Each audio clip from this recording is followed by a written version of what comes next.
स्वः तत्सवितुर्वरेण्यं भर्गो देवस्य धीमहि धियो यो नः प्रचोदयात्।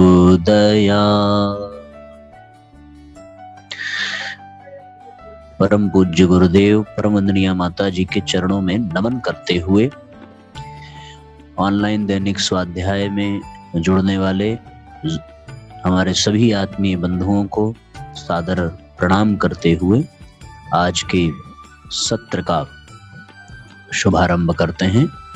आइए आज के सत्र का शुभारंभ करते हैं। साथियों, सभी से प्रार्थना है कि आप सभी अधिक से अधिक संख्या में शेयर जरूर करें और अधिक से अधिक लोगों को जरूर सूचित करें कि स्वाध्याय प्रारंभ हो गया है। साथियों, प्रस्तुत पुस्तक लोक सेवियों के लिए दिशा बोध, इस पुस्तक का आज अंतिम सोपान है और ऑनलाइन दैनिक स्वाध्याय का 658वां एपिसोड हम सभी प्रारंभ कर रहे हैं। उम्मीद है कि आप सबको आवाज अच्छे से आ रही होगी और आप लोग ध्यान पूर्वक सुन रहे होंगे। प्रारंभ करते हैं साथियों। यदि किसी के मन में कोई प्रश्न होगा तो वो चैट बॉक्स में जरूर लिख देंगे। आइए आज के सत्र का शुभारंभ करें। एक अध्याय आज का और वो अंतिम अध्याय है आज के इस सत्र का, इस पुस्तक का अंतिम अध्याय। प्रज्ञा परिजनों के लिए 7 प्रतिबंध।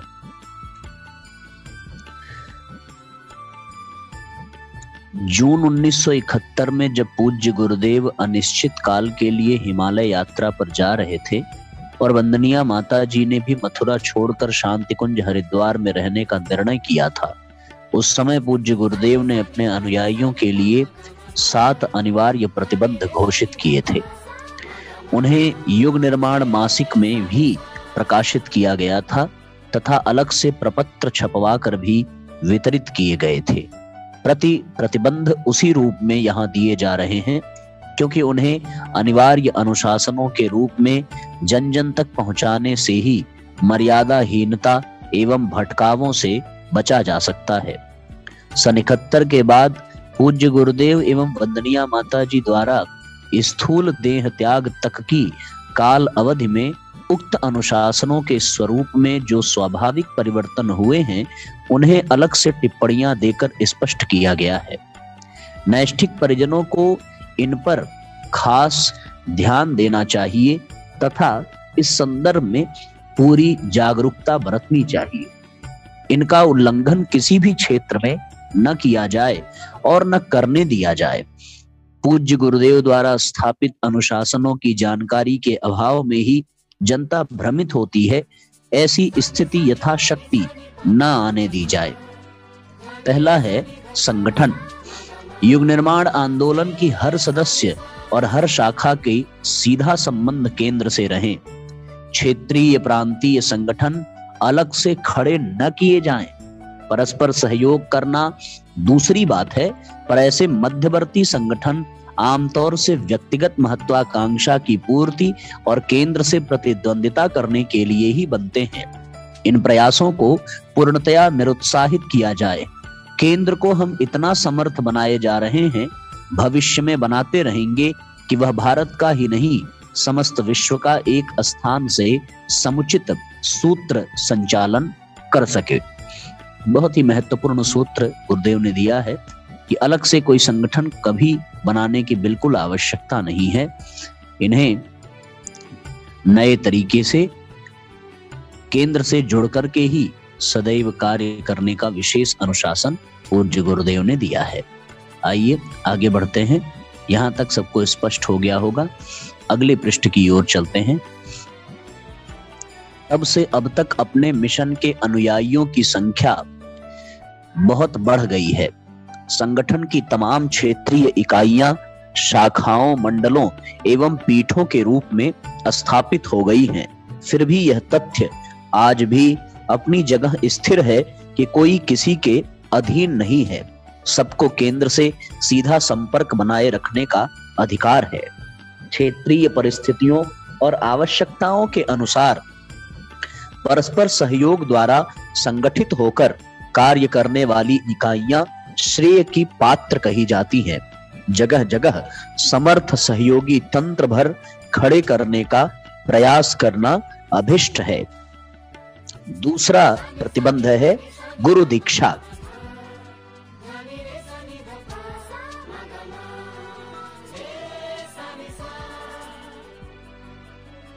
समर्थ गुरु दीक्षा दे सकने योग्य अभी कोई अपना अनुचर हम नहीं छोड़ सके हैं।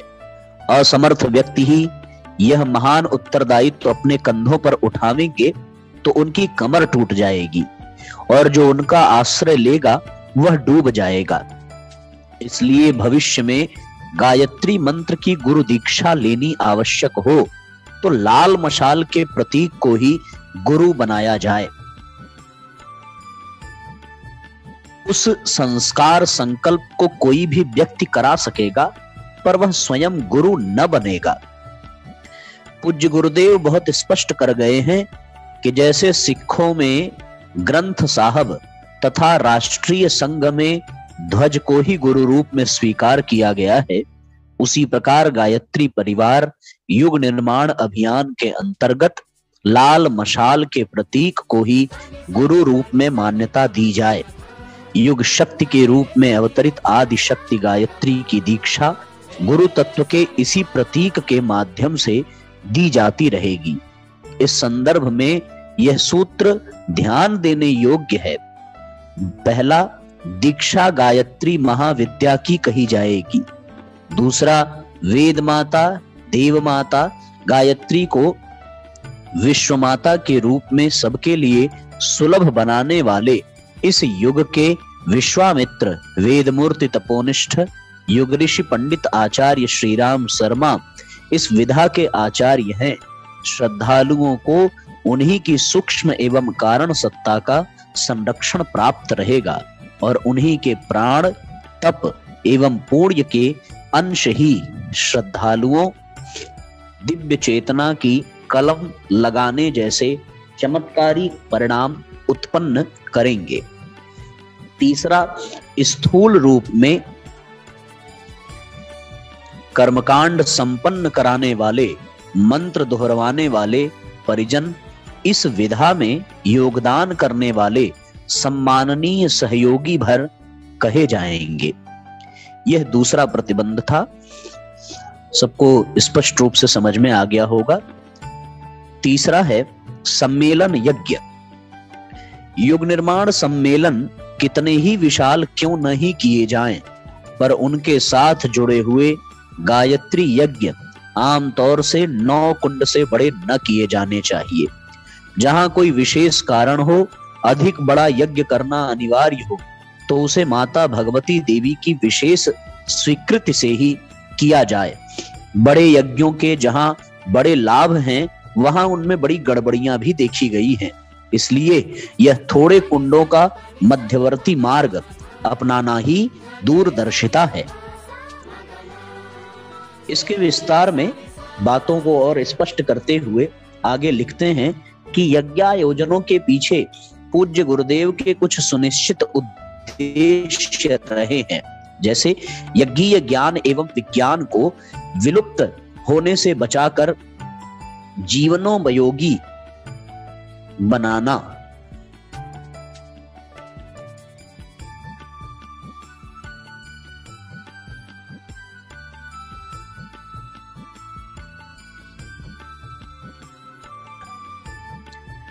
दूसरा, यज्ञ योजनों के माध्यम से जीवन के यज्ञीय अनुशासनों का जन सामान्य को परिचय एवं प्रशिक्षण देना, यज्ञों के साथ जन सम्मेलन करके ज्ञान यज्ञ के माध्यम से विचार क्रांति का विस्तार करना। सामूहिक यज्ञायोजनों से उक्त उद्देश्य की पूर्ति तो होती रहती है, इसलिए पूज्य गुरुदेव ने अंततः समाज को यज्ञीय प्रेरणा देने के लिए दीप यज्ञों सहित सम्मेलनों की परिपाटी चलाने का निर्देश दिया है। दीप यज्ञों द्वारा यह उद्देश्य कुंडीय यज्ञों की अपेक्षा अधिक प्रभावी ढंग से संपन्न होते हैं। कुंडीय यज्ञों को केवल सामूहिक साधनाओं की पूर्णाहुति के रूप में साधकों द्वारा अपने ही साधनों द्वारा संपन्न करने की मर्यादा वे स्थापित कर गए हैं। इन अनुशासनों को ध्यान में रखकर चलने से अवांछनीय प्रतिक्रियाओं से बचते हुए यज्ञीय जीवन दर्शन का लाभ जन जन तक पहुंचाया जा सकेगा। आवाज आ रही है सबको? अब आइए अगले पृष्ठ पर चलते हैं। चौथा प्रतिबंध है यज्ञाचार्यों का अलग पद न रहे। युग निर्माण सम्मेलनों सहित हो युग निर्माण सम्मेलनों सहित हो जा यज्ञ होंगे, उनका सूक्ष्म रूप में हम संरक्षण करेंगे। फिर इसके लिए किसी किसी यज्ञाचार्य ब्रह्मा आदि की जरूरत न रहेगी। जिन्हें विधि विधान ठीक तरह आते हों उनमें से कोई भी उस कृत्य को प्रसन्नता पूर्वक करा सकता है। पांचवा है जल यात्रा विसर्जन आदि के जुलूसों में गायत्री माता लाल मशाल के प्रतीकों को ही सुसज्जा के साथ निकाला जाए। व्यक्तियों का जुलूस न निकले, इस प्रतिबंध से अनावश्यक अहंकार एवं ईर्ष्या द्वेष को प्रश्रय न मिलेगा। छठवां है आशीर्वाद वरदान देने मांगने का सिलसिला व्यक्तिगत रूप से न चलाया जाए। ईश्वर और व्यक्ति के बीच में कोई मध्यस्थ न बने। जिनमें सामर्थ्य नहीं है वे यदि वरदान आशीर्वाद का सिलसिला चलाते हैं तो यह एक ठगी ही होगी। हमारे अनुयायियों में से कोई ऐसा मिथ्या प्रलोभन लोगों को देकर उन्हें भ्रमित करने का प्रयत्न न करे। सातवां प्रतिबंध है दान दक्षिणा। व्यक्तिगत रूप से कोई दान दक्षिणा न ले। जिन्हें आवश्यकता है वे संघ के माध्यम से लें और जिन्हें देना हो वे व्यक्ति को न देकर संघ को दें। इस प्रथा से भिक्षा वृत्ति, परिग्रह, दीनता, तंगी आदि अनेक दुष्प्रवृत्तियां पनपने से रुक जाएंगी। लोक श्रद्धा पूर्वक जो दान देते हैं उन्हें लोक मंगल के उद्देश्यों में ही लगाया जाना चाहिए। व्यक्तिगत आवश्यकता पूर्ति के लिए दान लेने की परंपरा ने ही लोक सेवियों को श्रद्धा के पात्र के स्थान पर दया का पात्र बनाया है और उनकी साधना सदाशयता पर प्रश्न चिन्ह लगाए हैं। उक्त अनुशासन को मानकर चलने से लोक सेवियों की प्रामाणिकता बनाए रखकर भी उनने निर्वाह की व्यवस्था सहज ही की जा सकती है।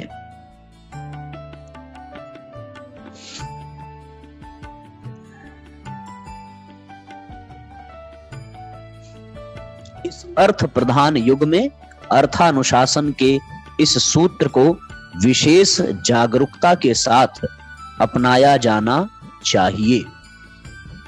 इस तरीके से बहुत ही कम समय में एक अध्याय पूर्ण हुआ और ये पुस्तक भी आज पूरी हो गई।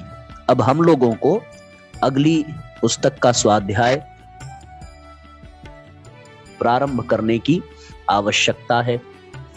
तो फिर अगली पुस्तक कौन सी हो, इस पर विचार विमर्श हम सब लोगों को अवश्य करना चाहिए।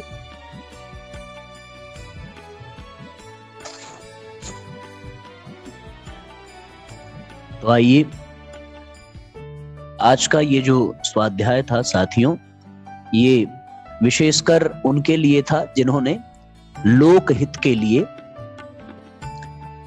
अपना समय और अपनी प्रतिभा का नियोजन किया है। उनके लिए कुछ विशेष अनुशासन बताते हुए पूज्य गुरुदेव ने यहाँ पर ये बातें कही हैं और इस तरीके से 658वें एपिसोड में हम लोगों के स्वाध्याय का यह छोटा सा क्रम वो संपन्न भी हो रहा है। फरवरी अंक की पत्रिका में युग निर्माण योजना पत्रिका ये अभी हम लोगों ने नहीं पढ़ा है। जो सवेरे स्वाध्याय चलता है इधर कार्यक्रमों की व्यस्तता के कारण उसमें थोड़ी सी रुकावट आ रही है, पर वो हम लोग सहजता पूर्वक अवश्य पूरा कर लेंगे। आगे के क्रम में और चलते हैं, एक नई पुस्तक के साथ स्वाध्याय को बढ़ाएंगे। पर आज हम लोग जो है, आइए स्वाध्याय में आज नई पुस्तक प्रारंभ करने के बजाय हम लोग अपने 18 सत्संकल्प सूत्र, जैसे परम पूज्य गुरुदेव ने प्रतिदिन पढ़ने के लिए कहा था, उसे हम सभी अवश्य पढ़ें और यही पढ़ करके आज के स्वाध्याय को विराम देंगे, जिससे कि कल हम लोग फिर से नई पुस्तक का शुभारंभ कर सकें। आवाज आ रही है अच्छे से?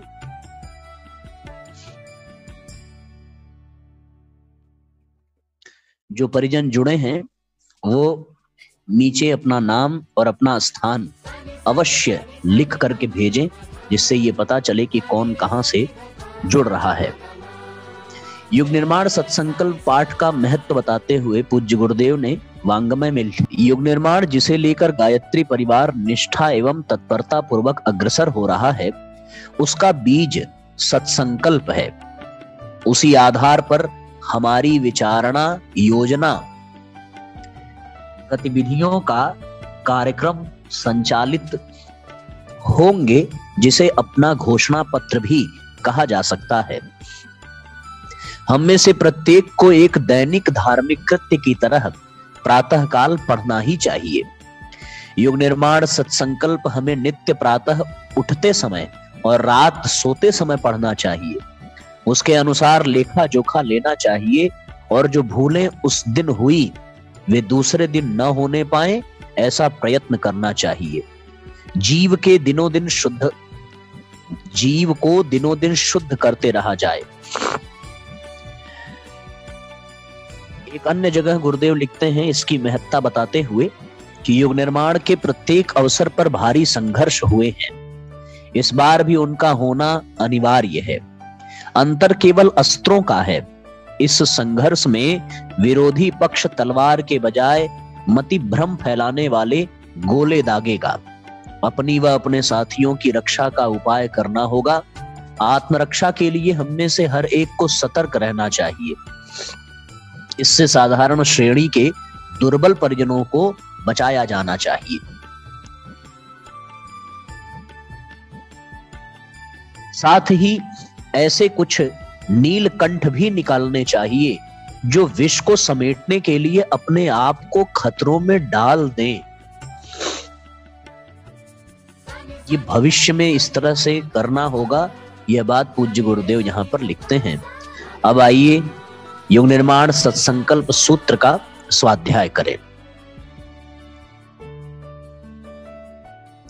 आप सब भी इसमें से देख करके हमारे साथ साथ बोलने की कृपा करेंगे। आपकी आवाज केवल आप ही सुनेंगे और हमारे स्वर में स्वर मिलाकर के पढ़ेंगे तो आपको भी बहुत अच्छा लगेगा और आपका भी एक अभ्यास होगा इसे नित्य प्रति पढ़ने का। हम ईश्वर को सर्वव्यापी न्यायकारी मानकर उसके अनुशासन को अपने जीवन में उतारेंगे। शरीर को भगवान का मंदिर समझकर आत्म संयम और नियमितता द्वारा आरोग्य की रक्षा करेंगे। मन को कुविचारों और दुर्भावनाओं से बचाए रखने के लिए स्वाध्याय एवं सत्संग की व्यवस्था रखे रहेंगे। इंद्रिय संयम, अर्थ संयम, समय संयम और विचार संयम का सतत अभ्यास करेंगे। अपने आप को समाज का एक अभिन्न अंग मानेंगे और सबके हित में अपना हित समझेंगे। मर्यादाओं को पालेंगे, वर्जनाओं से बचेंगे, नागरिक कर्तव्यों का पालन करेंगे और समाज निष्ठ बने रहेंगे। समझदारी, ईमानदारी, जिम्मेदारी और बहादुरी को जीवन का अविच्छिन्न अंग मानेंगे। चारों ओर मधुरता, स्वच्छता, सादगी एवं सज्जनता का वातावरण उत्पन्न करेंगे। अनीति से प्राप्त सफलता की अपेक्षा नीति पर चलते हुए असफलता को सिरधार्य करेंगे। मनुष्य के मूल्यांकन की कसौटी उसकी सफलताओं, योग्यताओं एवं विभूतियों को नहीं, उसके सद्विचारों और सत्कर्मों को मानेंगे। दूसरे के साथ वह व्यवहार नहीं करेंगे जो हमें अपने लिए पसंद नहीं। नर नारी परस्पर पवित्र दृष्टि रखेंगे। संसार में सत्प्रवृत्तियों के पूर्ण प्रसार के लिए अपने समय, प्रभाव, ज्ञान, पुरुषार्थ एवं धन का एक अंश नियमित रूप से लगाते रहेंगे। परंपराओं की तुलना में विवेक को महत्व देंगे। सज्जनों को संगठित करने, अनीति से लोहा लेने और नवसृजन की गतिविधियों में पूरी रुचि लेंगे। राष्ट्रीय एकता एवं समता के प्रति निष्ठावान रहेंगे। जाति, लिंग, भाषा, प्रांत, संप्रदाय आदि के कारण परस्पर कोई भेदभाव न बरतेंगे। मनुष्य अपने भाग्य का निर्माता आप है। इस विश्वास के आधार पर हमारी मान्यता है कि हम उत्कृष्ट बनेंगे और दूसरों को श्रेष्ठ बनाएंगे तो युग अवश्य बदलेगा। हम बदलेंगे, युग बदलेगा। हम सुधरेंगे, युग सुधरेगा। इस तथ्य पर हमारा परिपूर्ण विश्वास है। अब आइए मेरुदंड को सीधा करें और हाथ जोड़ करके गुरुदेव माता जी से प्रार्थना करें। हे गुरुदेव माता जी, प्रणाम। हम सभी आदर्श शिष्य एवं आदर्श स्वयं सेवी कार्यकर्ता का आचरण निर्विघ्न रूप से करते रहें। इस हेतु हम पर सही समय पर प्रेरणा, मार्गदर्शन, संरक्षण तथा परिमार्जन की कृपा बनाए रखें, जिससे स्वधर्म का आचरण संघबद्ध होकर निष्ठा पूर्वक पवित्र मार्ग से कल्याणकारी दिशा में भावना, परिश्रम तथा प्रामाणिकता पूर्वक योग साधना एवं लोक सेवा के कार्यों को शालीनता तथा उदारता पूर्वक अपने आध्यात्मिक साथियों के साथ प्रसन्न मन से करते रहें। हम सभी एक दूसरे के आध्यात्मिक साथी हैं। हम सभी इसी प्रकार अपने जीवन में इन 18 सत्संकल्प सूत्रों को उतारें, अपनी समीक्षा करें, दूसरों को प्रेरणा दें, दूसरों को मार्गदर्शन दें। ऐसा भाव करते हुए आज के इस सत्र को यहीं पर विराम देते हैं। गायत्री मंत्र साथ साथ आप लोग चैट बॉक्स में यह भी लिख करके बताइएगा कि कल कौन सी पुस्तक हम प्रारंभ करें, जिसे आप सभी सुनना चाहते हैं, पढ़ना चाहते हैं। आपके द्वारा बताए गए पुस्तकों में से ही किसी एक पुस्तक का हम चयन करेंगे और अगली पुस्तक वही प्रारंभ करेंगे। ठीक है, आइए गायत्री मंत्र। ओम भूर्भुवः स्वः तत्सवितुर्वरेण्यं भर्गो देवस्य धीमहि धियो यो नः प्रचोदयात्। सभी आत्मीय बंधुओं को बारंबार प्रणाम, बहुत बहुत धन्यवाद धैर्यपूर्वक सुनने के लिए। और साथियों, आप सबसे प्रार्थना है अधिक से अधिक लोगों को शेयर जरूर करें। आपकी ये जो पुरुषार्थ है अधिक से अधिक लोगों को जोड़ने का, यही हमारे इस स्वाध्याय के कार्यक्रम को सफल बनाता है और लोगों को इससे लाभ मिल रहा है। अधिक भी मिलेगा, आगे भी मिलेगा। एक 2-4 दिन की बात है, उसके बाद फिर हम लोग जूम पर जुड़ करके प्रतिदिन की भांति निरंतर स्वाध्याय करेंगे। तब तक के लिए इस विधा का, इस वैज्ञानिकता का प्रयोग करते हुए हम लोग जो है इसका लाभ ले रहे हैं और इसमें कोई दिक्कत भी नहीं हो रही है। बहुत अच्छा लग रहा है। 1-2 लोगों ने कहा कि भैया इसमें बिना नेटवर्क के कोई प्रॉब्लम के आवाज अच्छे से आती है, बीच में बैकग्राउंड म्यूजिक बजता रहता है, तो वो और भी मधुर लगता है और भी आनंददायक लगता है। बहुत बहुत धन्यवाद, बहुत बहुत प्रणाम, बहुत बहुत शुभकामना आप सबको। शुभ रात्रि।